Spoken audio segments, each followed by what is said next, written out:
ಬಾಮ್ಮ ಪಾರು.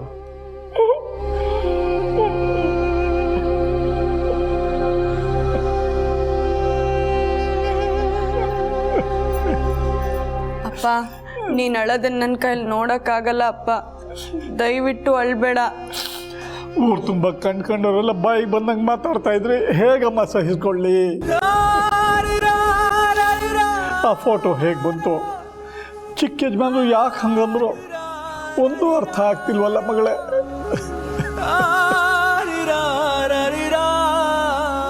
ಇನ್ನು ಮುಂದೆ ನಮ್ಮ ಗತಿ ಏನು? ಇಷ್ಟೆಲ್ಲ ಆದಮೇಲೆ ನನ್ನ ಮಗಳ ಕೈ ಹಿಡಿಯೋದಕ್ಕೆ ಯಾರು ಬರ್ತಾರೆ? ಯಾರು ಮುಂದೆ ಬರ್ತಾರೆ?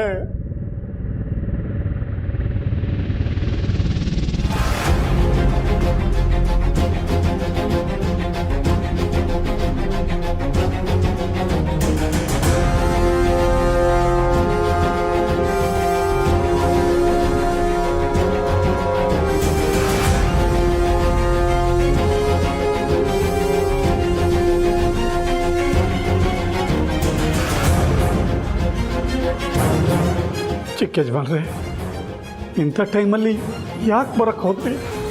ಪಾರ್ವತಿಗೋಸ್ಕರ ಬಂದೆ.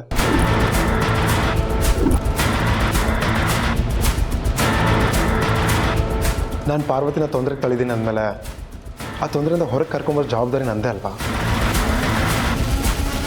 ಚಿಕ್ಕ ಯಜಮಾನ್ರೆ, ನಂಗೆ ಯಾವ ತೊಂದರೆನೂ ಆಗಿಲ್ಲ. ಇಲ್ಲ ಪಾರ್ವತಿ, ನನ್ನಿಂದ ನನಗೆ ಅನ್ಯಾಯ ಆಗಿದೆ. ಈಗ ನ್ಯಾಯ ಕೊಡ್ಸೋ ಕರ್ತವ್ಯ ನಂದೆ. ಈ ವಿಷಯದ ಬಗ್ಗೆ ಮಾಮ್ ಹತ್ರ ನಾನು ಮಾತಾಡ್ತೀನಿ. ಬೇಡ ಚಿಕ್ಕ ಯಜಮಾನ್ರೆ, ದುಡ್ಕಿ ಒಂದು ತಪ್ಪಾಗಿದೆ, ಅದನ್ನ ಇಲ್ಲಿಗೆ ಬಿಟ್ಬಿಡಿ.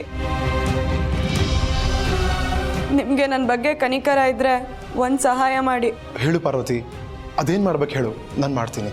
ದಿಶಾ ಮೋರ್ನ ಮದುವೆ ಆಗಿ.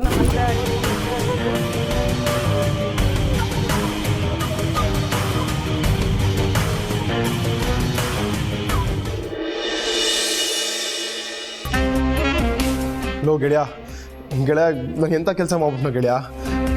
ಪ್ರತಿ ಸತಿ ನಂಗೆ ಏನೇ ಕಷ್ಟ ಇರಲಿ, ಅಲ್ಲಿ ಎಲ್ಲಿರ್ತಿದ್ಲೋ ಗೊತ್ತಿಲ್ಲ, ಪಾರ್ವತಿ ಬಂದು ನಾನು ಬಚಾವ್ ಮಾಡ್ತಾ ಇದ್ಲು. ಅದಕ್ಕೆ ಅವಳನ್ನ ದೇವರಾಗಿರೋ ಬಚಾವ್ ಅಂತಲೇ ಕರಿತಿದ್ದೆ.